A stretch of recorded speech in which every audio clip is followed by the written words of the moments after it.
4, 3, 2, 1.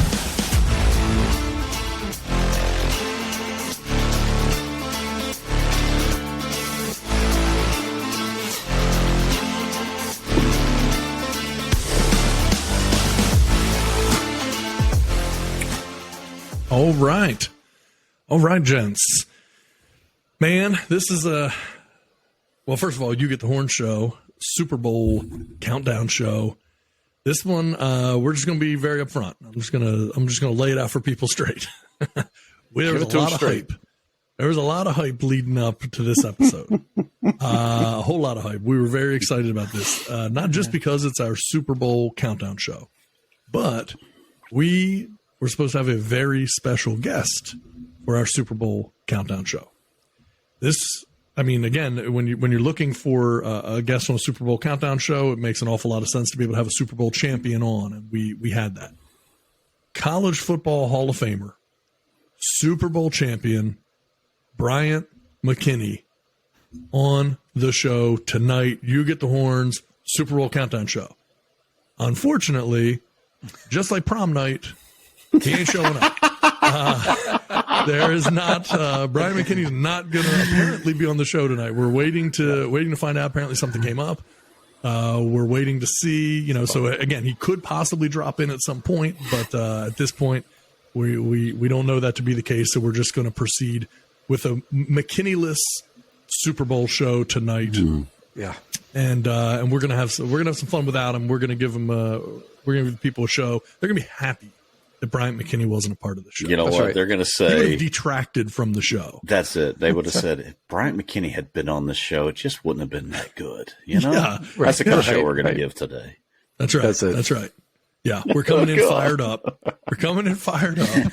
We are, I think, true, full transparency, we all kind of feel like... But we're going to get through it.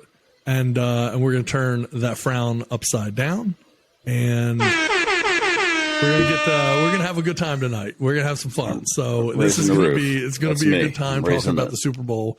Going to talk about a lot of different things leading up to it. We've got a lot of fun stuff to talk about. So we will not be talking quite as much as had previously been planned about the career of Bryant McKinnie. So that won't feature prominently in tonight's episode. We may reference it, but in general, this is mainly going to be Chiefs, Eagles, Super Bowl talk, and not 2012 Ravens Super Bowl with Bryant McKinnie, even though, T-Rock, you and I were both at that Super Bowl, so we can talk about it. We may reference that. Wow. McKinney's reputation has clearly took a hit by standing up the You Get the Horn show. This doesn't bode well for you on social media. No, and honestly, it's a great point. People, listen, give the guy a break. Like, don't go too hard on him. We don't know what happened, right? So we want to have, no death threats. Yeah, exactly. We know there's a lot of rage out there right now. And it's not that we're immune to it ourselves, but just, let's just we're gonna hope for the future that maybe there's a chance at reconciliation between us here at the You Get the Horn show and Bryant McKinnie. So Bryant, fly right, buddy. We might have you back on. We might give you another chance. That's it. I'd like to hope that the reason he's not on the show is because he was saving some kittens from a tree. That's my hope. Or some elderly folks from a burning building. Right. Still don't know why that would be more important than being on our show. I was going to say, but questionable. There's no shortage of kittens or elderly people. No. So I feel like.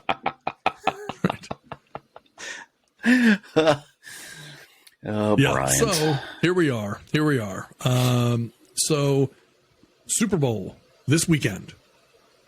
Chiefs, Eagles. Let's talk a little bit about that. What are you guys feeling? What are you thinking? Who's going to end up winning the Super Bowl? We got a lot of bettors, watching the show. A lot of people want to put a little bit of money on it. People that play the ponies, now they decide they want to go ahead and get in on Super Bowl action. Let's tell the people how to win some money. Who should they bet on? Who should they take for the Super Bowl? All right. Chiefs are getting 1.5, right? So is that surprising to you all? The Chiefs were actually getting points. 1.5. good question. I mean, I think they're a more proven commodity. I would think so too, right? Yeah. Hard to bet against them. So, I mean, it just doesn't really make a lot of sense in my mind because I feel like they should be the favorite. Yeah. I think maybe the health issues, could for sure come into play with that. So that's the only thing I can come up with. You're right. So I think Mecole Hardman's been already rolled out, if I'm not mistaken. Yeah. And then I think Juju is there's like one questionable. When I looked today, it was like one questionable for the Eagles and like 5 questionable. They're healthy. So for sure. Now the Chiefs they've activated Edwards-Helaire. So, I mean, will that make an impact on the game? Yeah, I'd love to see how many, what he'll get. I mean, he's more effective probably in the passing game, but I mean, you got Isaiah Pacheco that's, essentially taken over that role, right? I mean, I come off season, is Edwards-Helaire even going to be there at that point?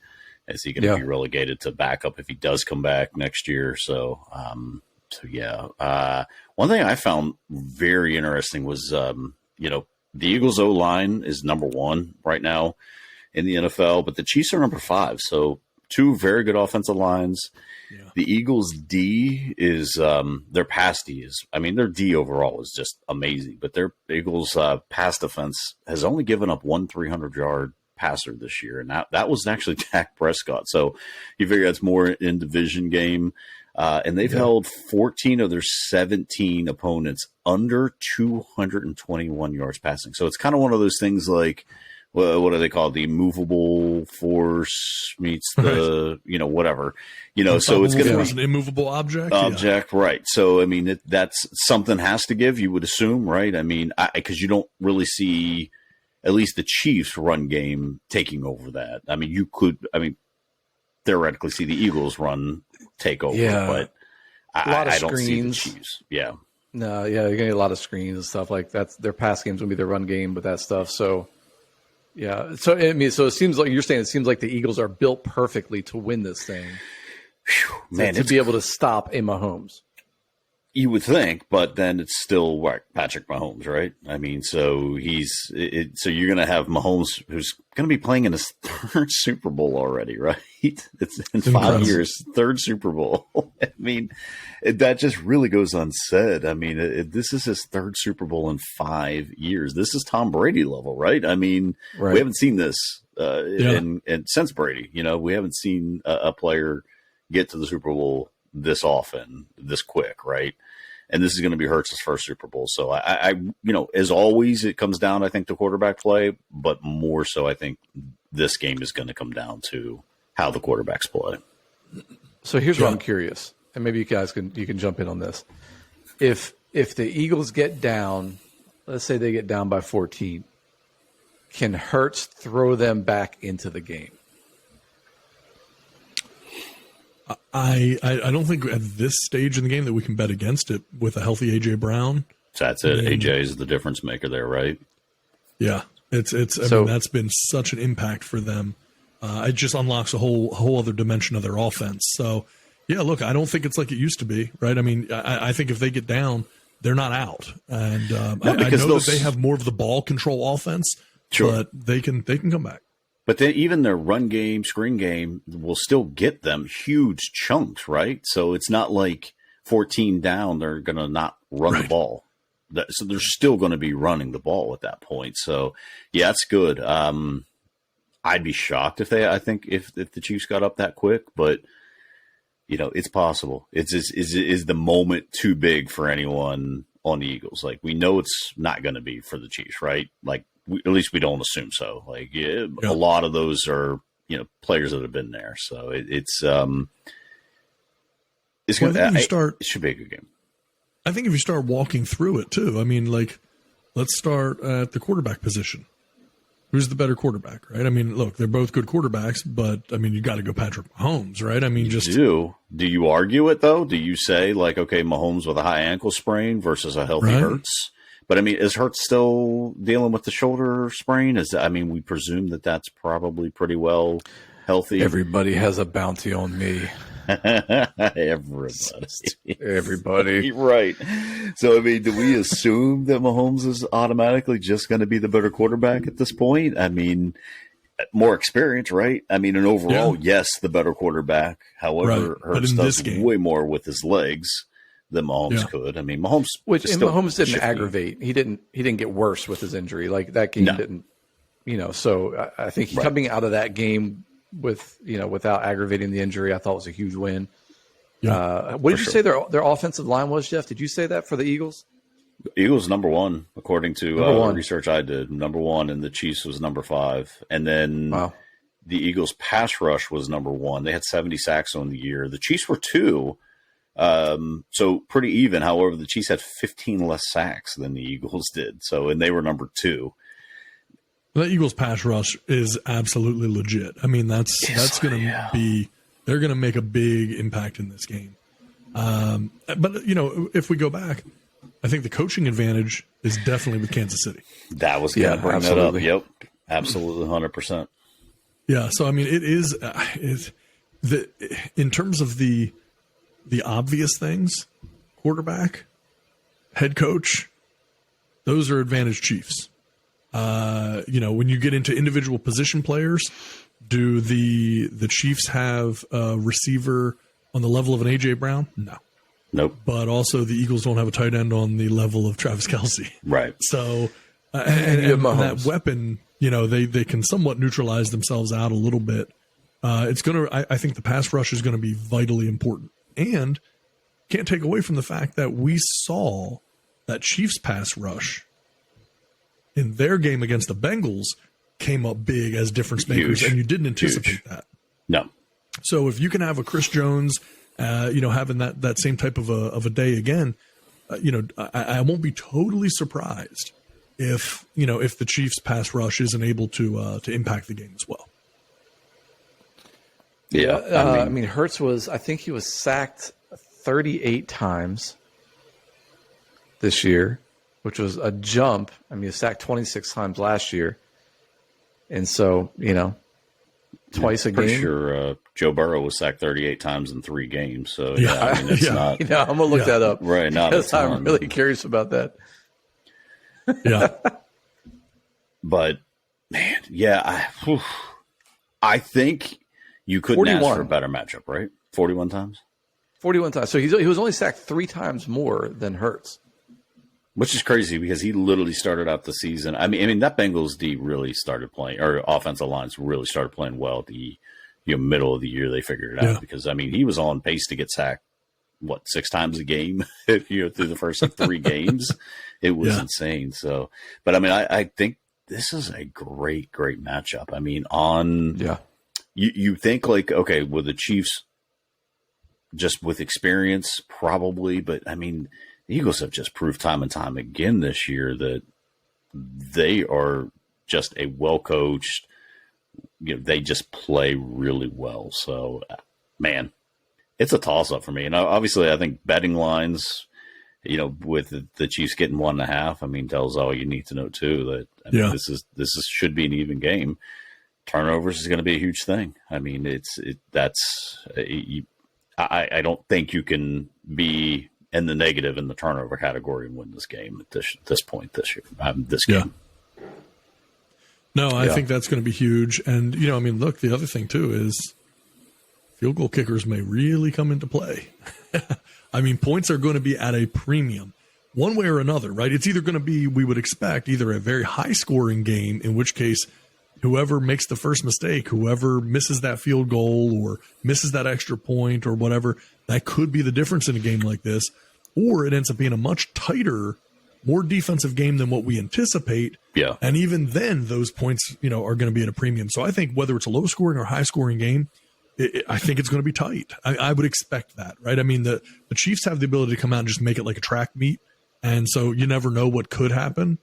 But at the end of the day, look, I've been burned enough times. I'm not going against Patrick Mahomes. Spoiler alert, I'll tell you right now who I'm picking. I'm picking the Chiefs. It's not necessarily because I think they're far and away better than the Eagles, because I don't think that. Right. But I just think the pedigree's there And, and I'm not betting against an Andy Reid. I'm not betting against a Patrick Mahomes. Again, could be proven wrong, and that's fine. I'm not a fan of either team particularly, but I don't think you can argue with what the Chiefs are capable of doing. And the way they beat the Bengals. I mean, that was a warrior game. They could have folded at any time with the number of injuries and all the issues they were having. Yeah. I mean, they managed to stick that game out. And so if they could manage to beat the Bengals in those types of circumstances, in that cold with all the injuries and everything else going on, if they could win that, then I'm not going to count them out against anybody else. Which they just didn't make the mistakes, right? I mean, like you look what the Bengals did, and they kind of gave the game away with some poor play at the very end there. So, if the Chiefs are able to go, yeah, we're just not going to beat ourselves, and we're going to set up the situation where, a young Hurts going to the Super Bowl for the first time and Brown Super Bowl first time, and maybe you guys get some jitters, maybe make some mistakes, and Chiefs, I feel like they'll capitalize that on an even greater scale this game than they even did against the Bengals. That's good. Yeah, I'm very curious to see, because I agree with you. I mean, we were just talking about that, right? The points at the premium, who makes the first mistake? The Bengals made the mistakes. Most of the time, the Chiefs are not the team that makes the mistakes. Right. They're usually the team that takes advantage of the other team's mistakes. You turn that ball over, on the wrong side of the 50, you make that one mistake, that one fumble, that one interception, you give them one extra possession. In a lot of instances is all it takes. So the Eagles. So you're saying this is going to come down to the defense? To you're saying this is going to come down to the defense? I think that, like I said before, I think that the pass rush is going to play a huge role. I think the defense on both teams is going to be vitally important. I give the edge to the Eagles on the defensive side, 100%. But I also think that one mistake, that one thing that they do, the Chiefs will jump all over that, and there's a possibility that the Eagles, even if the Chiefs make a mistake, the Eagles may not be able to take advantage of it in the same way that the Chiefs are. So, yeah, I'm not sure, man, because that Eagles offense, man, they're big chunk play guys, like they'll get 15 yards on a run. They'll get, 20 yards on a pass, on a slant. And if you look too, I mean, you would take Eagles pass D probably over the Chiefs pass D, right? Yeah. You would probably take the Eagles receivers at this stage over the Chiefs receivers. I mean, you got Devontae Smith and you got A.J. Brown going against, at this point, Valdez-Scantling and Juju, right? Yeah. You take the tight end. You would take Kelsey 100 times over Dallas Goedert, although Dallas Goedert is no slouch. He's probably a poor man's Travis Kelsey, right? Right. Man, I could talk myself into either one of these. Yeah. Who's got the better rushing game? I would have to give it to the Eagles, right? Miles Sanders, you got Jalen Hurts, what he can do. With the Chiefs, they're Pacheco played well. I mean, he's a rookie though. You can get some yards with their screens, and then just overall health. Who's healthier right now? And the Eagles are healthier, right? I mean, they're coming into this with virtually no injuries, and you've got a slew of injuries on the Chiefs. So, man. You hope this is a fantastic game, right? Like you hope this is just that game. Like we're breaking this down and it's even all the way around, right? Yeah. And then you take Mahomes probably over Hurts, right? Although it's the intangibles. I mean, Mahomes knows how to win a Super Bowl. He also knows what it takes to lose a Super Bowl.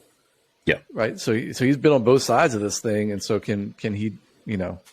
That's true. The experience, the experience for it is just with the experience Mahomes has, coming off of that loss. Which I mean, let's be honest, his receivers in that last Super Bowl that they lost let him down. I mean, that dude's like throwing sideways, right? Like he's literally vertical on the ground, out to dry completely. Horizontal. Yeah, he's throwing horizontal and throws it right to the guy, and he drops it. And you're just like, man, like his receivers did him no favors in that. In that last Super Bowl, but. You got to think, and then coming off the loss last year against the Bengals, he excised that little demon, that whatever that was, right? And now he's going to the Super Bowl to take revenge on that. So, man, I'd never bet against Mahomes. I don't. Hard to. It's hard to bet against him. However, I'm going to bet against Mahomes. Wow. I'm going to take the Eagles. Wow. Okay. Literally, I think it's going to be a 1 point. Like, I think it's what you said, that is going to come down to special teams. It's going to come down to an extra point, or it's going to come down to a field goal. And I think that's what it's going to be. This is going to be one of those, 27-24, 34-31 type of a Super Bowl.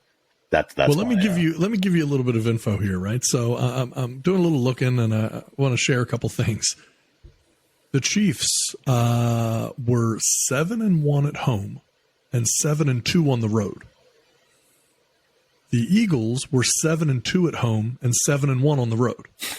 So we're talking about just incredible tight matchups, and they're both winning no matter where. Yeah. The Chiefs as a team scored 496 points as an offense. The Eagles scored 477. So a 19-point difference there? Over 17 games, not even up, a little over a point a game. Yeah, a point and a half a game, something like that. Yeah. The Chiefs led up 369 points, and the Eagles led up 344 points. So 25 points or so difference there. So a little over a point and a half a game. Yeah. And so now the difference comes in, right? So again, we're in really tight range between the offense, the defense, how many points, who's scoring what, and everything else.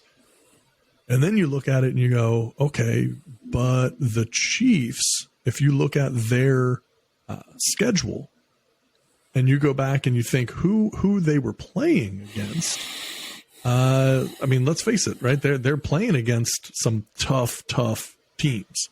And, they played the Chargers in week 2. I'll leave out teams like the Colts and the Cardinals, right? So it's like the Chargers, the Bucks, Raiders, Bills, Niners, Titans, Jaguars, the Bengals. They played some high scoring teams, the Seattle Seahawks. So they had some challenges, in terms of the offenses they were playing against. So it wasn't like they didn't play. And, we talked last week about, you got to look at who they played, right? And we're picking young quarterbacks as well, right? And talking about, well, does Justin Fields have an advantage because he's in the NFC and he doesn't have the same difficulty of teams to manage to get through to make it to a Super Bowl. Yeah. The same could kind of be said for the Eagles versus the Chiefs. There are certainly some tough teams in the NFC, but let's face it, they got incredibly lucky last week against the Niners with those injuries to Brock Purdy and every other quarterback. You're playing against a fourth-string quarterback in Josh Johnson. The Eagles should be in the Super Bowl. But, sure. I don't know that they would have been there had it not been for those issues and injuries. That's true. But then you look at,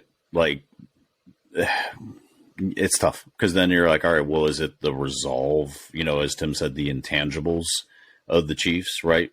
They should have lost that game against the Bengals. They had no business winning that game against the Bengals. They had every single starting receiver out. Mahomes is thrown to 10 different people. So they had no business being there either. They really should have lost that game. I don't know that push out of bounds was that questionable, but in a tight situation like that, that's a tough call to make, right? It wasn't like egregious where he's tackling him. He just got it's kind of like a push, but even still, the guy could have probably made the field goal. So it's there's still at that point 8 seconds left, so there's still a chance. Right. No one really talks about that. At that point, exactly. You do a 10-yard out to Kelsey or something. Get down, timeout, and then you still are within that range. I think there's every possibility they would have won. Yeah, I just wanted to say though, on the comments on the live stream here, we have someone who's watching us right now who said a couple stats that we haven't brought up yet, which were that both teams scored a total of 586 points as a team up to this point. Both teams, of course, won the same number of games. Both teams have lost the same number of games, and technically, of course, both teams have a Kelsey. One a little bit more involved than the other, and he's going for the Chiefs. He says it's an easy Chiefs win. He's predicting. He says it's easier than we think. He believes it's easier than we think. It's a Chiefs win, no questions asked. I'm going to side with this guy because Jeff got the Eagles, you got the Chiefs. I'm saying the Chiefs too, but I'm saying the Chiefs by by 14 to 17 points. Nice. I think it's going to be. I think they're going to. I don't know, man. I think you give Mahomes 2 weeks to prepare for a defense, and I think he's going to pick them apart. And the other thing is, I just got to go back to it. Hurts was sacked 38 times. He is sacked 7th most in the NFL. So it's not like he wasn't like under pressure and the last few games he played, he wasn't impressive. Like he wasn't throwing up a bunch of yards and that's my concern. Like if you go down by 14, you go by 10, 14, is it possible you can throw yourself into the game? Sure. But you also allow the Chiefs to go one-dimensional at that point, and let me just double-team Brown. And if we double-team Brown, do you have enough weapons, and are you good enough of a quarterback to use every other element you have to come back? Now, it's all hypothetical, like, well, if they happen to be down. Because Mahomes can come back. That dude can throw up 28 points in a quarter. Sure. But can you have that same kind of comeback from Hurts in the biggest game of his life? I'd love to go back and see, but I feel like the Eagles have made plenty of comebacks this year, right? So, and just watching them play as many times as I don't know why they were just always on, right? Because of the script. Yeah, because of the script. That's exactly what it was. But, you say double team E.G. Brown, but then now you've got Devontae Smith who's going to be open, right? Yeah, no, you've got Dallas Goedert who's going to be open. Now you're going to you're opening up more in the running back passing game, right? I mean, you got Miles Sanders who's clearly better than Isaiah Pacheco, so and can catch out of the backfield. So, man, I agree. I could see it, right? I mean, 14 to 17 sounds crazy that they would be able to win by that much, but again, it's going to come down to, I believe, quarterback play. So, if I had to just go strictly off quarterback play, I mean, like you said, I'm never going to bet against Mahomes, right? But I think it's going to be way more than that. So if Hurts doesn't turn the ball over, which, he's not prone to do that, right? I mean, he's like, what did he throw this year? Like, did he have double-digit interceptions this year? I don't think he did. So he does take care of the ball. I know he had 22 touchdowns. I don't think he had double-digit interceptions. I know he had 22 touchdowns. I want to say it was like 6 picks, 9 8 picks, something like that. 9. I mean, it was check. Where I think Patrick had like 12 picks, and I want to say he had maybe 6 or 8. I could be wrong, but he's not prone to do 6 that. Interceptions. 6. 22 and 6. 22 touchdowns, 6 interceptions. And then how many rushing? Yeah. That's what I want to look at. Let's see. That had to be in the double digits. 3, 4, 5. I think 6. I think I'm seeing 6. Let's see all here. And otherwise, he had 600-700 yards rushing this year as well. It's just an element that Patrick Mahomes. So 13 rushing touchdowns. 13 rushing touchdowns. 22 passing touchdowns and only 6 interceptions. Now, I don't know turnovers as far as, fumbles, things like that, but the Eagles don't turn the ball over, right? Like they're not the team that you typically can get to turn the ball over. Right. This just becomes, is the Super Bowl a whole nother level, right? Is that just a whole different monster? Right. This isn't regular season. This isn't even playoffs. This isn't even, NFC championship game. This is a whole other level. Is it that different? And are they going to be that nervous and that, that under pressure that they think they can, that you're going to turn the ball over against the Chiefs? Well, let me tell Eagles you were here. third. So, go ahead. Eagles were 3rd in turnover differential, so +8. So we have someone on the live stream here, kind of laying out their thoughts on what this would be, and they're saying that he actually thinks that Philly will have a lead in the game. So he's picking the Chiefs, but he thinks the Philly will have a lead. And he sees them getting tight at the end of the game. And, that last 2, 3, 4 minutes of the game, Mahomes finds a way to do it. And he also said something we talked about a little bit earlier already, which is the Sirianni staff, the Philadelphia coaching staff, versus Andy Reid's staff in Kansas City. Not only the head coaches, but the overall just experience of the coaching staff in Kansas City. You can't argue it. Everything that we can talk about Andy Reid, I mean, Eric Bieniemy's been there for every bit of that success in Kansas City, and most of those other position coaches and things like that have been there. And when you look at that newer Nick Sirianni, coaching staff there in Philly, it's a different level of experience that the Chiefs have. So there's that I think will play a big role. I know we talked about it earlier, but I did want to kind of make that point since people were talking about that. And he also mentions the fact that he thinks that Andy Reid will run Pacheco into the ground trying to win this game. So going to be a lot of Isaiah Pacheco running the ball on Sunday, at least according to one of our viewers. Well, as we said, the pass D for the Eagles is fantastic. So if you're going to try to loosen up that D, what are you going to do? Right? You can't let them, you can't just let them rush forward. Right? You've got to spread them out. You've got to be able to run the ball in that way. They're not double teaming. They have to respect the run. I don't know that, Pacheco's going to get a ton of yards, but I could see it. I mean, let's run them 20 times and make them respect the run. It's not a bad theory. It's not a bad thought. It stacks up to be a fantastic game, right? Like, I don't know. It's as evenly matched a Super Bowl as I can remember. It's the same. Oftentimes we have teams that are somewhat similar, but also maybe very different, where you're saying, well, who's going to win between that offense and that defense? I feel like these two teams are almost carbon copies of each other. Yes, there are differences in terms of how they move the ball down the field on the offensive side and things like that. But in terms of just statistically and what they do, it's such an even matchup. It makes it so difficult to call. Yeah, I'd love to know what Bryant McKinnie edge thinks. Goes to experience and coaching is what we're saying. Yeah, we'd really like to know Bryant McKinnie's thoughts. Yeah. We'll find out. We'll find out someday. Someday, one sweet day. Yeah. See if I have a voicemail from Bryant McKinnie telling me his thoughts. Yeah, because he has a voicemail from me telling him my thoughts. All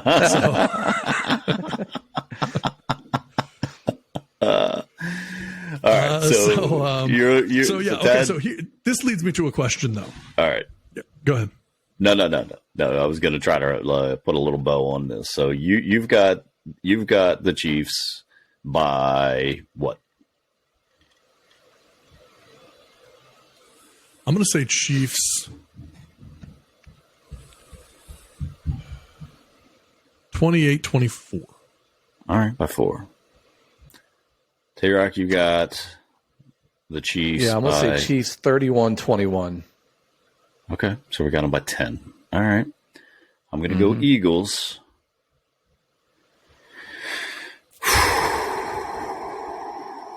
(27-24).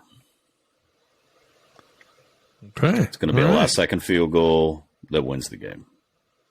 And Bryant McKinnie, Super Bowl. He's picking. Bryant McKinnie's picking the Eagles. 6-4. 6-4. That's what his. Yeah. That's really weird. Yeah, I mean, look, this looks like a really good Super Bowl, and it leads me to a question. Very curious to get your take on, gents.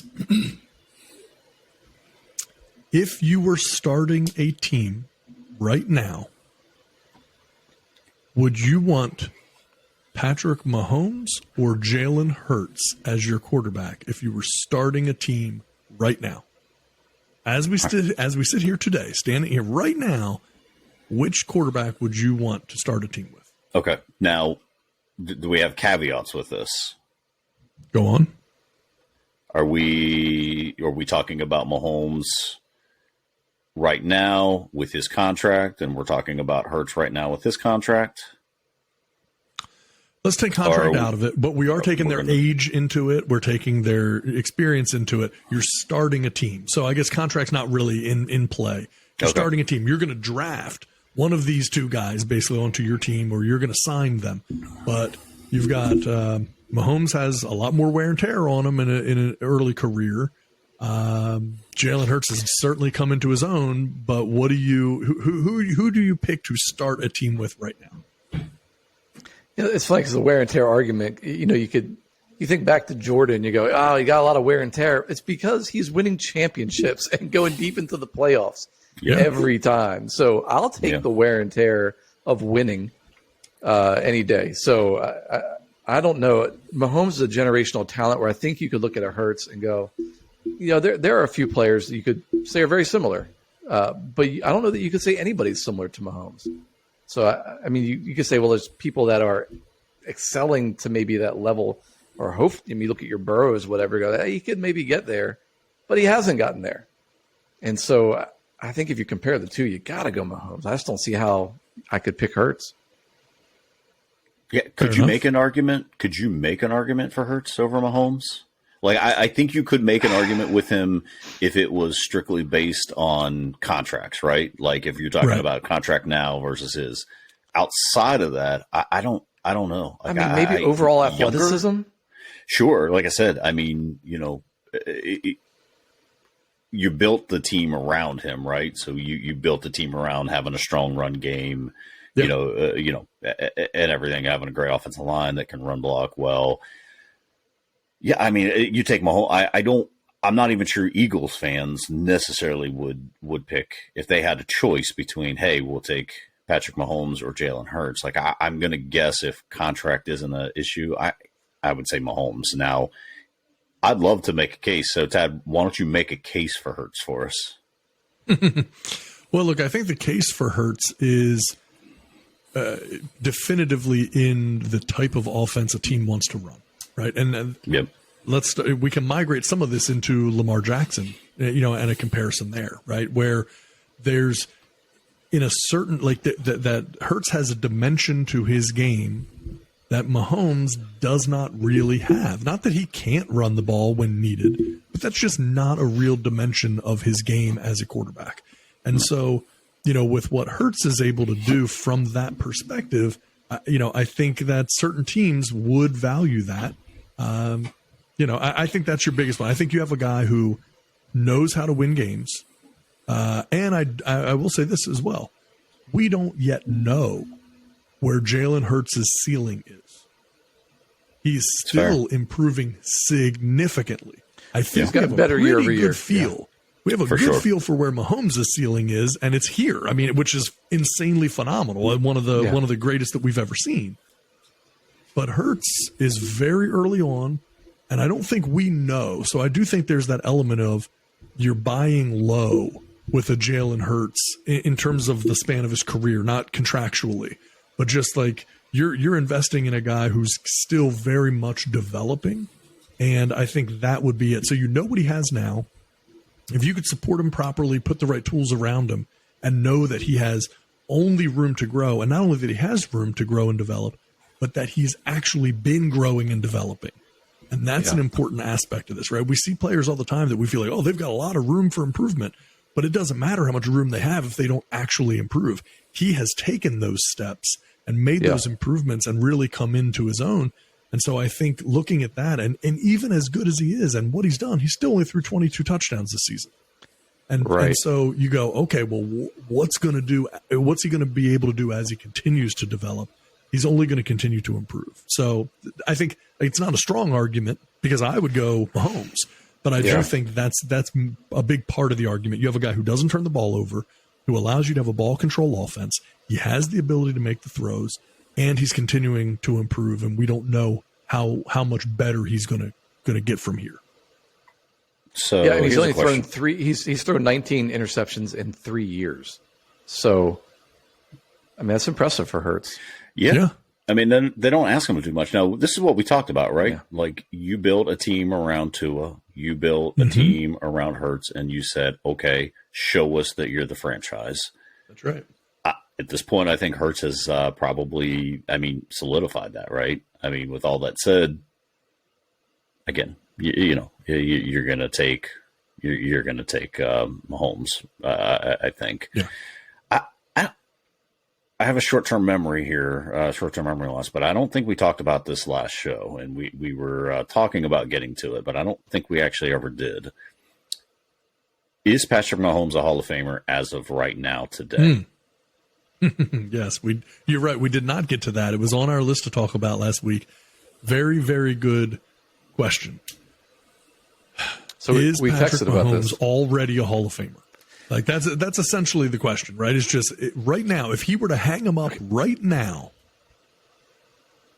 meaning he does not even play in the Super Bowl on Sunday, he retires today.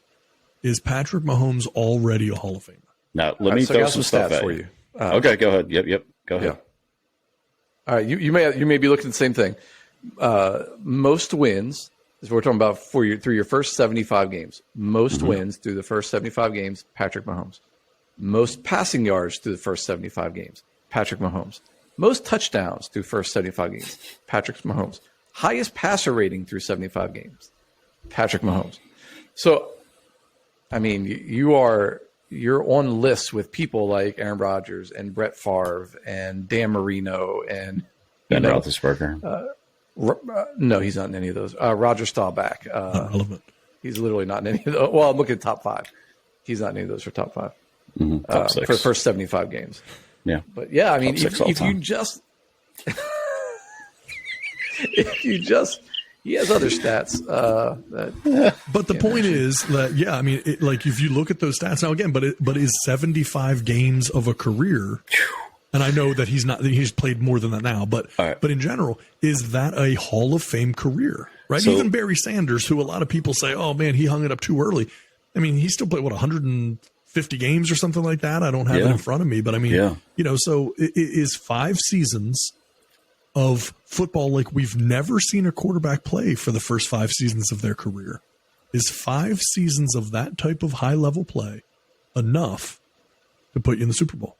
So, Hall of Fame, yeah. So, youngest Hall of Fame. Yeah, youngest to 10 career playoff wins, and you can guess who he beat out. Tom Brady. Yeah. Second quarterback in NFL history with 5,000 passing yards and 40 touchdowns with multiple. So he's had 2 seasons of 5,000 yards passing and 40 touchdowns. We have to presume he's going to be MVP, right, this year. Yes. I think everything kind of quieted down at the end of the year. Like I said, I think, we talked about this a couple of shows ago. Like Mahomes probably had one of the quietest MVP seasons, right? Even though he threw for ridiculous yards and touchdowns and everything. So presumably 2-time NFL MVP. In 5 years. In 5 years. 2-time, if he wins the Super Bowl, and that's a big if, right? 2-time Super Bowl champ. He's already 58th in touchdown passes, right? In 5 years, he's already 58th all time. He's 84th in yards. As Tim said, he's number 1 in passer rating. 105.7 is his passer rating for his career, and then he's number 1 in passing yards.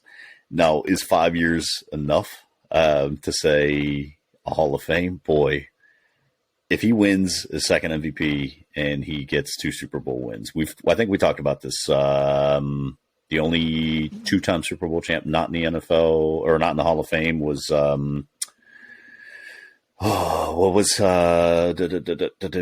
Raiders, right? Quarterback. Yeah. Stabler? No, I think Kenny just got in, right? Yeah, he did. I don't remember. Dave Casper. I don't remember who it was. It was. Yeah, but I mean, there's only one player who's not in the Hall of Fame. Yeah. I mean, that's currently eligible, right? So we know Ben's going to go in. We know Peyton's going to go in. We know Eli's going to go in. So we know those guys will go in. I say yes. Right? I mean, it's insane to say, but he's already on a Hall of Fame. He's already got a Hall of Fame career. I mean, there are some people that would say if you don't play X number, whatever that arbitrary number is, if you don't play X number of games or X number of years, you can't be a Hall of Fame player. Because, and I mean, let's also face it, Calvin Johnson, he made it to the Hall of Fame. Calvin Johnson. He certainly had a truncated career. He decided to retire way sooner than he needed to. Terrell Davis. Yeah. I mean, there are people in there that have early careers. but none of them have been a 5-year run. I think what did we find? The one from like 1930s or something like that. Ernie something or something like that had like made the Hall of Fame after like 5 years. But Jim Plunkett. That's who we were thinking of. Oh, Jim Plunkett of the Raiders. That's who we were thinking of. Yeah. Yep. So he's the only 2-time Super Bowl champion who's not currently in the Hall of Fame. Quarterback, right? Yeah. Right. Okay. Yes. Yeah. Yeah. So, if you look at what Mahomes has done, in every way, he has rewritten NFL record books. Yeah. And there's absolutely no reason to believe that that's going to stop anytime soon. As long as they have that offense in place, Travis Kelce, and think about the fact that he did what he did this year. Most people thought there would be a drop-off this year because of not having 100%. Tyreek Hill. You don't even have a true number one receiver anymore. Nope. And it didn't affect him at all. There are some people that believe he could be a unanimous MVP this year. And so that's without a number one receiver. We talked a week or two ago about the weapons that a Joe Burrow has, right? And so you give Patrick Mahomes, a Jamar Chase, and T. Higgins, and all these people, Taj Boyd, like all these people, Tyler Boyd. I mean, you put him in a position like that. That dude's thrown for 7,000 yards probably. Yep. I mean, now he's in a situation where his only real, true weapon that's going to strike fear in the hearts of people is Travis Kelce. Doesn't seem to slow Kelce down, and it doesn't seem to slow Patrick Mahomes down. Exactly. So I see them only getting better, and I wouldn't be surprised this offseason, just spoiler alert, wouldn't be surprised this offseason if you see a receiver come into Kansas City. Wouldn't be surprised at all. And I'll tell you who I think is going to be available. I'm not going to say he's going to be in Kansas City, but I do think we're going to see Keenan Allen out with the Chargers. Yeah. I already saw that. And there are a few teams that I think he could be a good fit for. Yep. Ravens would be one of them. Chiefs, I think, could be one of them as well. I don't have their cap situation memorized, so we'd have to do a little looking into the cap side. But I think there could be some opportunity there. So yeah, I'm very, very curious to see what the Chiefs do. Let me ask you this from a wide receiver's perspective. Now, to circle back, I'd say yes. I think he's a Hall of Famer. The average NFL career is 3 years, 3.3 years, or something like that. So you've already, surpassed your average NFL career. Even if you play a sixth season, you play twice as long as the average NFL player. Sure. And if you've had 2 Super Bowls and 2 MVPs, and you've broken pretty much every statistical record at that point, absolutely. Now, for a wide receiver's perspective, let me pitch this out to you. Is there a scenario when if you as a, let's say, top 20 wide receiver in the league, is there a scenario where you would not want to go to Kansas City?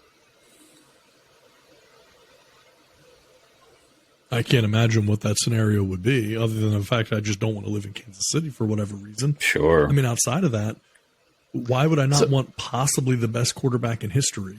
Well, pay. Wide open offense throwing me the ball. Pay. You're paying him $500 million, so you're not going to make as much money with Kansas City. So, right? Yeah. So would you go? I'd be willing to take less to potentially, if you're a borderline, if you're a really good wide receiver, but you're borderline Hall of Fame capable. Would you go, I'm going to take less money for a chance to win a Super Bowl and make it into the Hall of Fame? I would do that for the Chiefs. Or would you go, I could make twice as much money going with the Bears or whoever else is going to throw a ton of money at me? And you go, and I'll just take my chances with Justin Fields. I'll take my chances with Herbert or whatever. I imagine it depends on the wide receiver, but I was just curious about that. Yeah, that's tough. Did you already get your money? Did you already? Is this going to be your, time to get that huge contract? I never blame any receiver or any player going after their money, right? Like, absolutely. Like you said, you play an average of 3.3 years, make your money, right?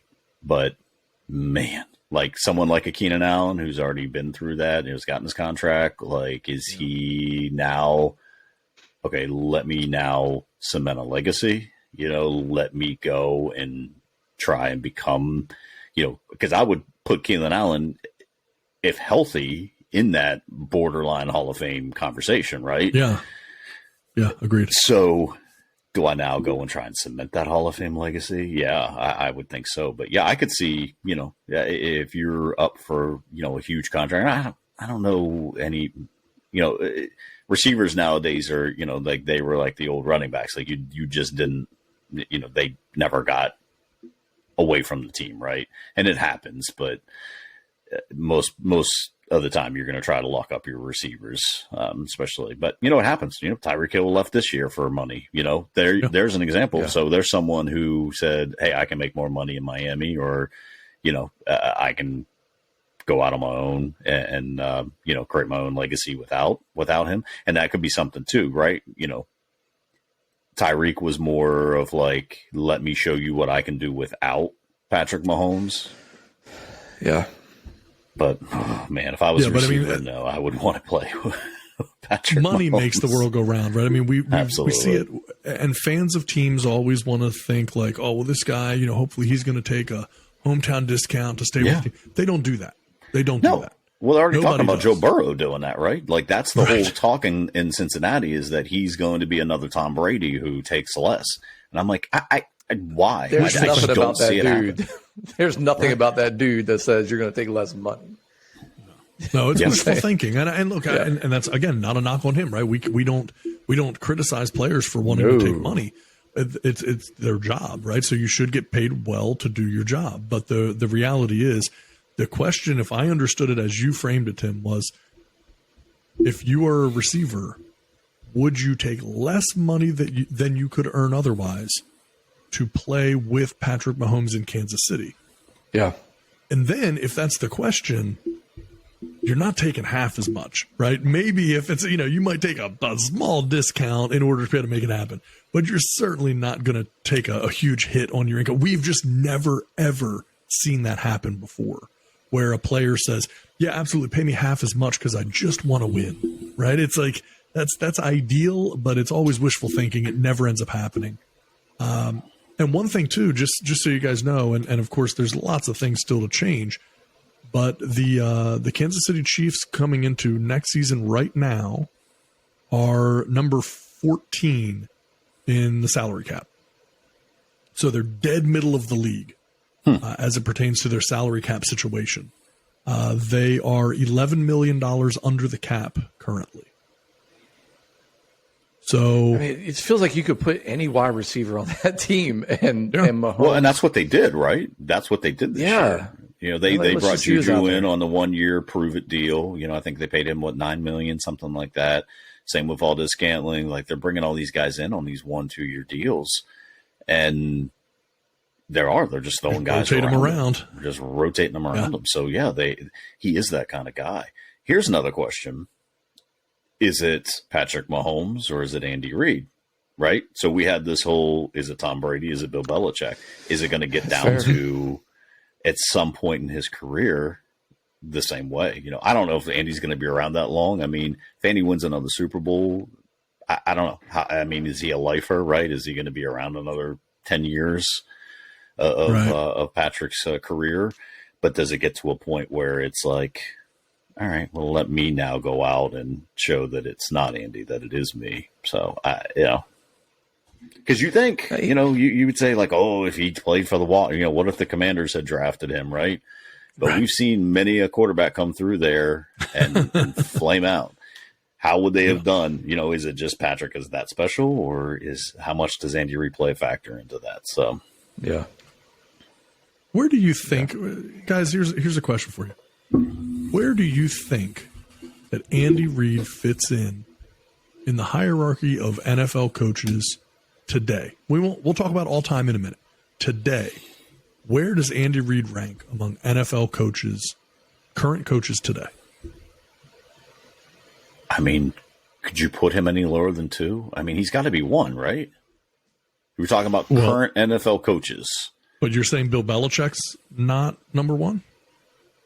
I mean, you're saying today, right now, today. I'm not saying historic, like all coaches of all time. I'm saying current NFL coaches. He's top. He's got to be in the top 10. I mean, probably higher than that, right? I mean, you have to look, but how many straight, NFC championship games did he take the Eagles to? And he took them to a Super Bowl. Donovan McNabb just was out of shape and was throwing up all over the field, right? So should have already won a Super Bowl. This will now be his third Super Bowl with the Chiefs, taking them to 5 straight. I mean, he took the Eagles to what, at least 5 straight? It might have been more than that, to the NFC championship. Game. Right. Yeah. And now he's taken another team to 5 straight. Yeah. I mean, as of right now, yeah, he surpasses Belichick, right? I mean, I think we may have answered that question. Is it Brady or is it Belichick? Maybe it's a little unfair, right? I mean, but Belichick. So you're saying then, as we stand here today, Andy Reid is the best coach in the NFL? If you were to start a team today, we'll go back to this. Who is your coach? If you had a choice of any coaches, who are you picking? Harbaugh's up there, Tomlin's up there, but yeah, someone like McVay, who's but we've seen what happens when you don't have the draft picks, right? And injuries play a factor. Now you don't have depth. Yeah, I mean, Andy Reid's my choice. So I think he's number one in my book. I think he's the best coach right now in the NFL. Nice. Yeah, and he's shown that he just schematically he knows, he just knows how to manipulate defenses, and he knows how to position okay players to be in places where they can make great plays. Doesn't mean it doesn't hurt that you'd have Mahomes who can throw around his back blindfolded and hit a receiver in the hands 8 times out of 10. Right. But I mean, you also have McNabb, so you've proven that you can scheme with the best of them to give yourself the best possible advantage against very good teams. Yeah, Alex Smith. I mean, he had Alex Smith. Look what he did with Alex. I mean, he made he made Alex a lot of money. And it's consistent. I mean, it's year after year after year he puts his teams in positions to be successful. Yeah. So I agree. I mean, I'd say he's number one in today's game. And if you're going to build a team, I mean, he's a player's coach, but he's successful. I mean, why not? Yeah. Okay. What do you say? Look, it's tough, right? I mean, I am an Andy Reid fan, for sure. I don't know. I'm curious if there's recency bias, because we've had 2 years of the Patriots not being very good.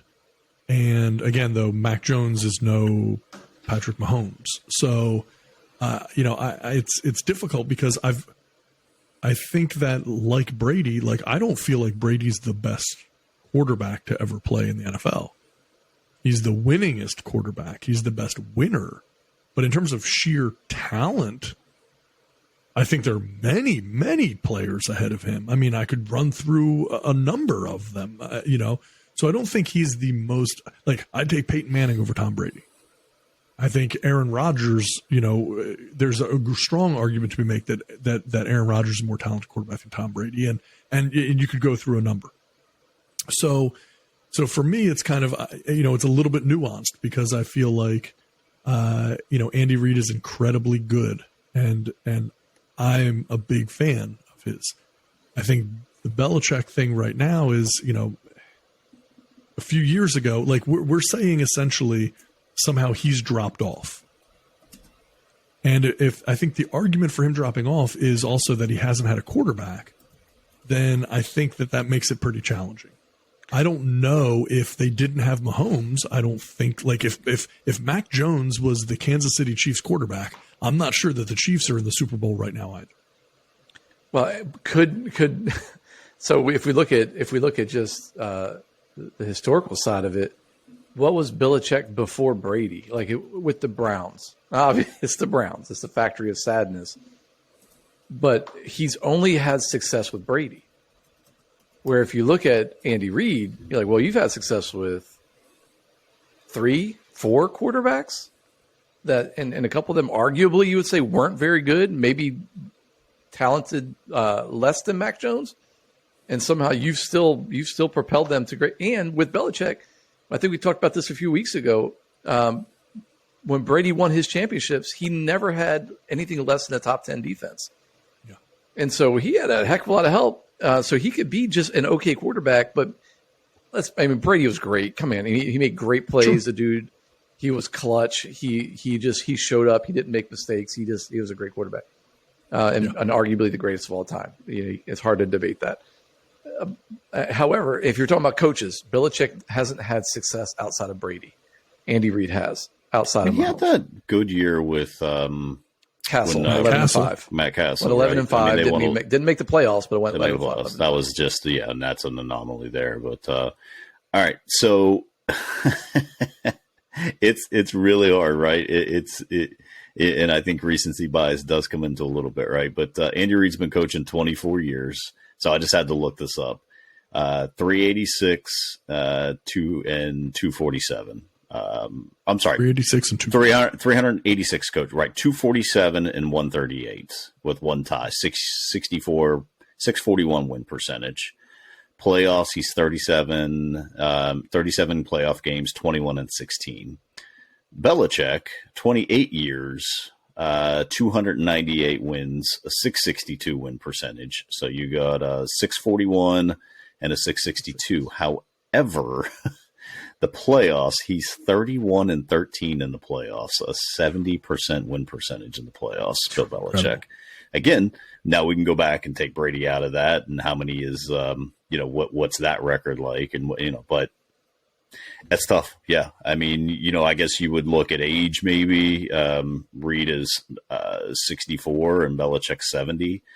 Yeah. So you'd look at that, although Andy Reid's physical fitness may not be quite up to par with Bill Belichick, so that could play a factor into it, as far as longevity. Does Andy Reid have another 10 years in him? I mean, I don't know. Does Belichick have another 10 years? Is he going to coach into his 80s? So I can't imagine he coaches till he's 80. I mean, yeah, Dick LeBeau coached to 77, something ridiculously crazy like that. But I mean, it's not an offensive coach, but I wonder, you look at Bill Belichick's, just his draft recency, I guess, too. Like, I don't know how much Andy Reid has a say. I got to imagine he has a huge say in draft. And but Belichick's missed a lot. He, for whatever reason, they can never figure out how to draft a wide receiver. I mean, the people that they've passed up to take, sometimes it's like, is he, just too smart for his own good? He tries to outsmart everyone else. Yeah, it's tough. That's tough, man. I think it's probably closer than we think, but I guess you're probably right. Recency bias, right? Belichick without Brady, and he had ample time to try and rebuild. What he had with him. Is he the Jerry Krause of the NFL? Right. Yeah. I mean, I think it's a fair question, right? It's you have to look at that situation and say, okay, yeah, he did have Brady, but outside of those Randy Moss years, they didn't have a clear-cut number one receiver. No. Whereas, you could argue that Andy Reid had Terrell Owens, Tyreek Hill, and good quarterbacks in both places with McNabb and Patrick Mahomes, and even Alex Smith, who was not only, I think, in some ways an underrated quarterback, but Alex Smith did not turn the ball over. No. Like, Alex Smith was going to be the guy who was not going to make the mistake. And when you look at the Chiefs and you look at from Priest Holmes to Jamal Charles to, their running games, they've had a really strong history of an excellent run game and a quarterback that didn't have to do a ton. Now it's flipped around. And so now they have the quarterback that can do a ton, and, they're trying to get more out of the run game. So I think that Reid has shown a lot of versatility as it pertains to, that type of game planning. But he has had some advantages as it pertains to quarterbacks as well, right? It's not like he's been, in a bad position as it pertains to his quarterbacks or his running backs. He's had a lot of good things, happening there. I mean, I just think it's interesting because most of the time, the general public, if you ask them, who's the best NFL coach? Oh, it's Bill Belichick. It's not even a debate, not even anything to talk about. The reality is Andy Reid somehow, even with all of the success, always seems to be under the radar. And I do think a lot of it is because he has had really good quarterbacks, and they don't win every year. You know, they haven't been like the Patriots because they also haven't always had, the Patriots played in an incredibly weak division for over a decade. So you were assured home field advantage, a first round bye every single year.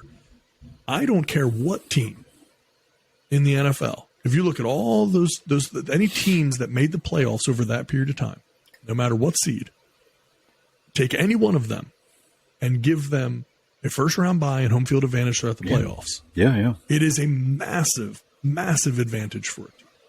And so I feel like somehow that gets lost in the shuffle sometimes when we're talking about those Patriots, dynasty years, is that, man, they played a lot fewer games than other teams had to play, and they were guaranteed to win almost every game in their division. So you started off the season practically with 8 wins. You just need to win a couple more. They're going to get 10, 11. And if you go through those Patriots records over those years, you're going to see 10, 11, 12 wins every single year.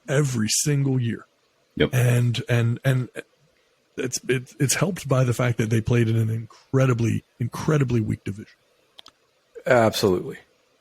And I mean, if you take Mahomes out of the equation, though, would you say, if Mahomes is not in this equation, would you say that Andy Reid, if you take Mahomes out and you take Brady out, now these are all very hypothetical scenarios, but you take Mahomes and Brady out, who would you say is the better coach?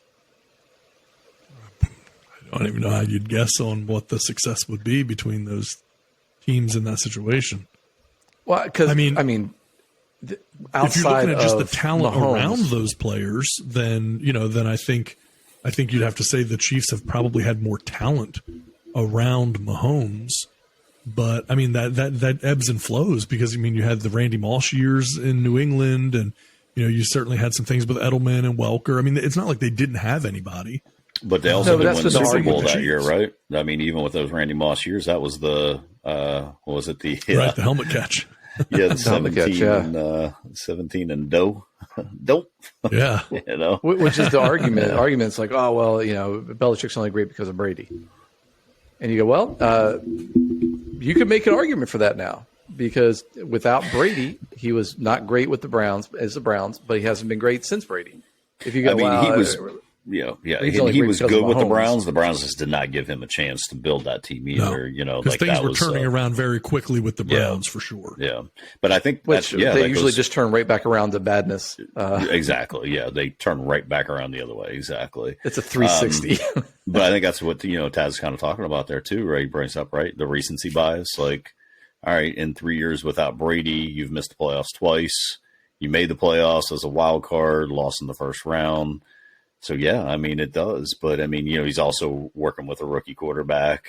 Right. But then it goes down to okay, who's drafting these picks, right? Like, who's making these picks? Is it him? And you've got to think that it is. As long as he's been there, he has the most say. So, maybe better talent evaluator could possibly go to, could go to Reid there at that point, too. So, yeah. Yeah, it's very look, it's these things are never clear cut, right? And we do deal in hypotheticals in a lot of these situations, but I think that sometimes you start to really do a deeper dive into some of this stuff, and you uncover some very interesting things because for the Patriots picking Mac Jones, right? So they took Mac Jones at number 15 in the first round.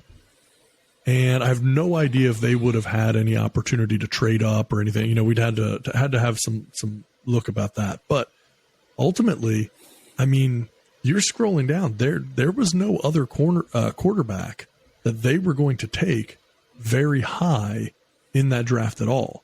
The next quarterback taken was the last pick of the second round, and it was Kyle Trask by the Tampa Bay Bucks. Then you had Kellen Mond, Davis Mills, and we're in the third and going into the fourth round at that point. And so, look, he took the quarterback that was probably the best that he could have taken, Now, who's to say, right? If they had made a big play to move up, then maybe something could have been different, because when you look at the top of that round, that's when Trevor Lawrence went number 1, Zach Wilson went number 2, Trey Lance goes number 3. But again, other than maybe Trevor Lawrence, boy, this is just not a good draft for quarterbacks. No, it's not. And I think Justin Fields did go number 11. Yeah, he would have been curious. I would have been curious to see him with the Patriots team. That would have been interesting. That would have been very interesting. So, and we'll see how he does now. A lot of rumors right now of T. Higgins going over to the Bears. A lot of stuff being put out now that might be a possible landing spot. I mean, Bears are going to need to get somebody for Justin Fields. I'm pretty sure the Bears are going to have like $400 million in cap space. Like they somehow like saved it up and are going to spend it all at once, right? So I think they have $98 million. Yeah, which is, and then what was it, $35 million more than the next closest yes. team? They have over $98 million in cap space. Number 2 is the Atlanta Falcons with a little over $56 million. So yeah, it is $42 million or whatever more. Insane.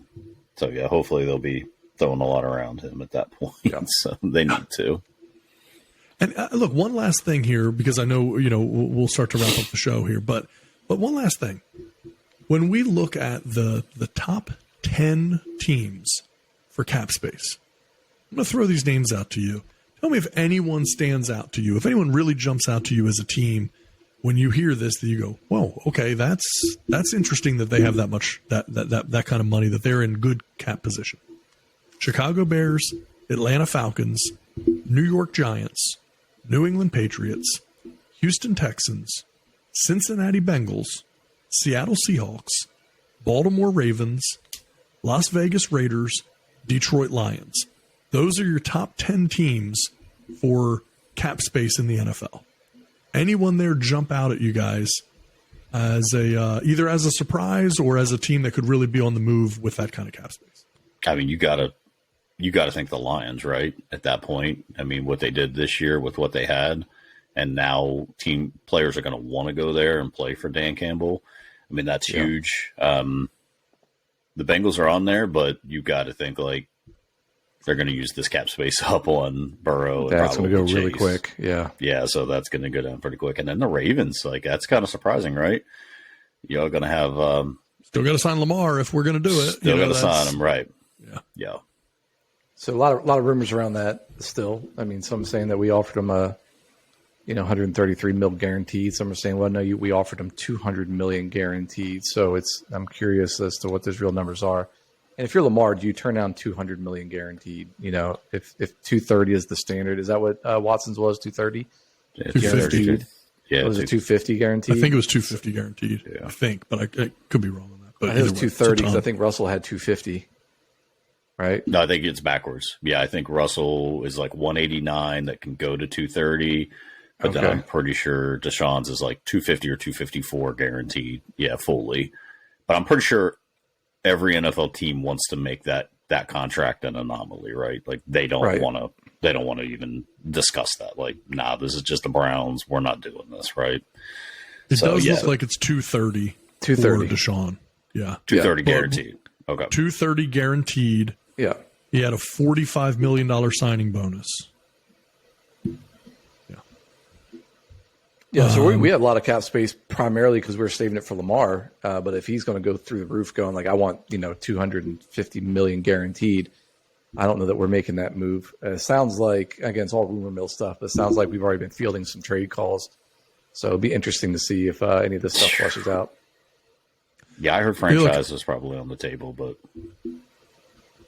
Yeah, I mean, I think there's a couple things. Well, and we can obviously talk more about the Ravens, but to wrap up the conversation with regards to the cap space, the two teams that jump out at me are the New York Giants and the Seattle Seahawks. These are two teams, particularly the Giants, that are on the upswing. They got some good play this year, which I did not think was possible, out of Daniel Jones. And they have the third most cap space in the NFL at over $44 million. So if they decide to keep Daniel Jones, of course, that's going to cost them some money. I'm going to say they should be able to sign Daniel Jones for $30 to $35 million range, which still feels too much, but I think that's just what he could probably command. And so if you can do that with the right structure and actually have the money to put some weapons around him, and you have, Brian Daboll, what he did in the first year with that team, able to come back and now with some greater weapons, I think that's interesting. And then obviously, with the Seahawks, it's going to totally depend on what happens with Geno Smith. But I think, when you look at them and you say, okay, they've got over $31 million in cap space. Nobody expected them to be able to do anything this year. So if, and I don't know their draft capital right now, but if you look at that, you give them some cap space and they can sign and keep Geno for relatively cheap and start to build some really good things out around him. I know they got to play in that division with the Niners. So they're going to make moves to be competitive. But man, with that cap space, they could be an interesting team to keep an eye on as well. Yeah, I don't think you're wrong. I think what you're looking at though is re-signing 2 quarterbacks that you're saying are these one-hit wonders, or is this now the trajectory that these quarterbacks are going to see? Plus, then you think the Giants, they still got to re-sign Saquon Barkley as well, which he is now asking for, what 18, 19 million a year, which he's not going to, I don't imagine he's going to get, but so that's a huge risk that you're taking there with those two. I think Geno's, what do you think? Probably in the 20 million range is probably a good spot that you're going to put him in. So they're going to chew up some cap space with those guys, and they might front load most of that just because they have so much cap space. So yeah, I'll be curious to see what they do, because I could see both of those contracts being more front loaded just to be easier to get out of, being that you have the cap space now. That's fair. And if you're the Giants, how are you got to take, like, how much money are you going to be paying Kenny Golladay? You got to put aside some coin for that. Yeah. He's going to come back into the money. You need to get that Galladay money. You know what I'm saying? That Galladay money. Those 81 yards don't produce themselves. You know what I'm saying? Like, you've got to grease those palms if you want to catch more of those balls, man. Very. That's hilarious. Very curious to see what happens with Kenny Golladay in there. And that's one of the greatest busts that you could have for a signing. And yet still they were able to be a successful team without any help from him. Yeah, gosh. We got the player. This guy's going to put us over the top. I'm telling you, trust my gut on this. All right. Well, yeah. We'll sign him. Bro. Yeah, look, he just had a bad year. Look, just trust my gut. Yeah, no, it's it's gonna be curious, man. And I don't even know really. Like, I haven't seen the free agent list, but like, I feel like it's not like, holy cow, this is like the greatest free agent, season that we've seen in quite a while. Like, it seems like it's a little bit more quieter than initially maybe teams thought it would be. But I'm really curious what the Bears do. I mean, with all that money, what they're going to do with their draft picks, with the draft capital that they have. But I think you got something with Fields. Yeah, and I think you got something with Fields. I really do. He was their offense last year, right? I mean, he was everything. Any semblance of an offense was strictly just because of him. So, yeah, I'll be curious to see what they can do with all that draft capital. So, man, I guess that'll be a show for coming up here in a couple of months. Yeah, the offseason is going to get very, very interesting because there are just, there's some players that could be moved, some teams that are really going to be trying to make some changes. And clearly, we started to touch on this, and we can, we'll start to wrap up here in a minute. But, the Ravens being one of those teams that have a lot of unanswered questions going into the offseason for sure. Yeah. Huge. So what do you guys think about what might happen with that team? Tim, obviously, a little bit more but in general, what do you guys think? Baltimore? Man, obviously, the free agent, like you said, Jeff, free agent market isn't booming. There's not a lot of big names. It is Lamar. The whole free agent market right now is Lamar. Everybody's looking at where is Lamar going to go. You have some, you got some I think Juju Smith, right? You mentioned there's a 1-year thing, how he does. So you have a couple guys like that who could move around. Your Saquon, your Daniel Jones, but I mean they'll sign those guys. Ravens, it's going to be, can I bring it? If it's me, can I bring in any kind of wide receiver that is going to help? Because right now we're hurting in that position. If we can bring in a capable wide receiver and Bateman is healthy, and Lamar decides to stay, I think with the defense that we put together right now, I feel like we could make a serious run at it next year if he just has a weapon or two to throw to.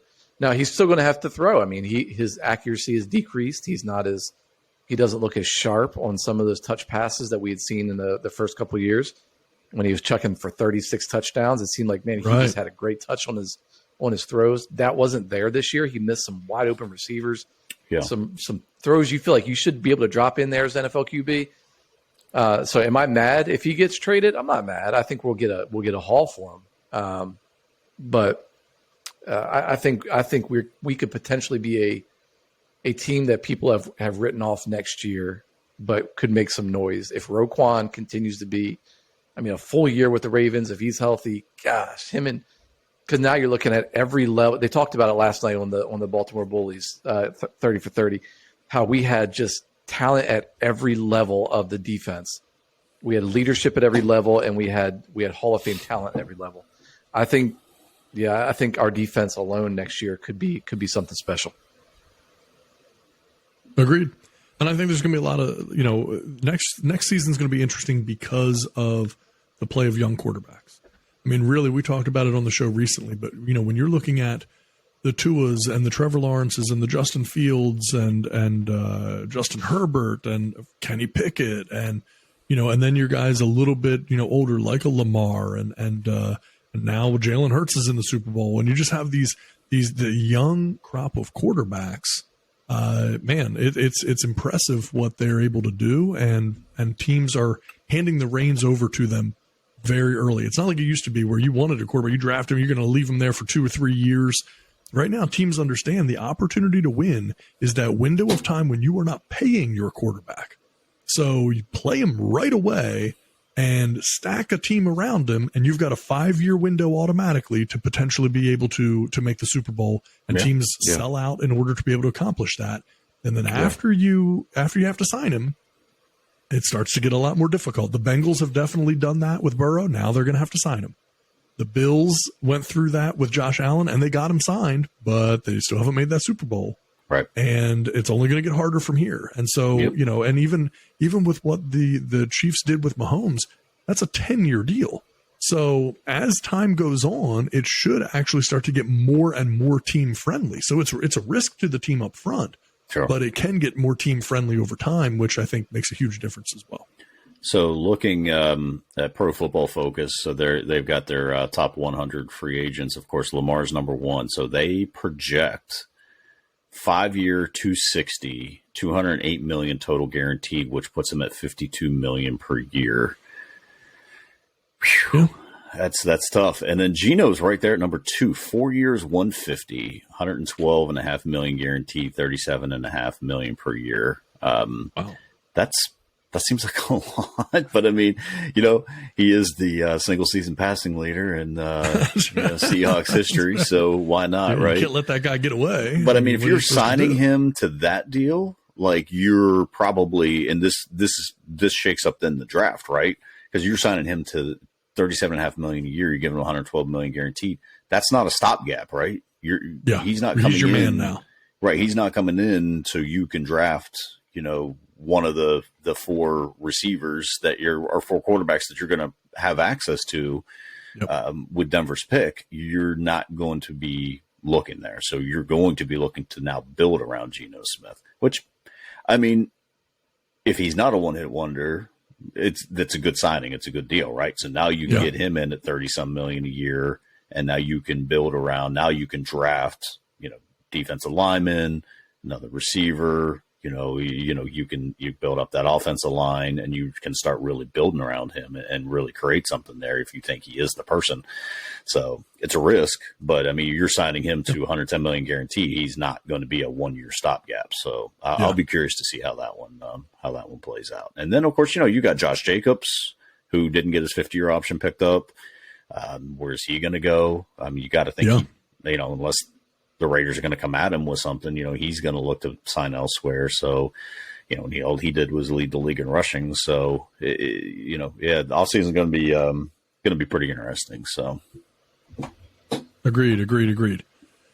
All right, gents. Well, I think we're safe to wrap this puppy up. And just to review the picks, I've picked the Chiefs. T-Rock has picked the Chiefs. Jeff, you have picked the Eagles. So there is some conflict, and now we see what happens from here. So that wraps up the You Get the Horns Super Bowl Countdown Show. Again, McKinney-less, Bryant McKinnie free, as promised. There was some concern leading into the show that Bryant McKinnie might sneak in and somehow infiltrate the show. Yeah. However, our defenses were not penetrated.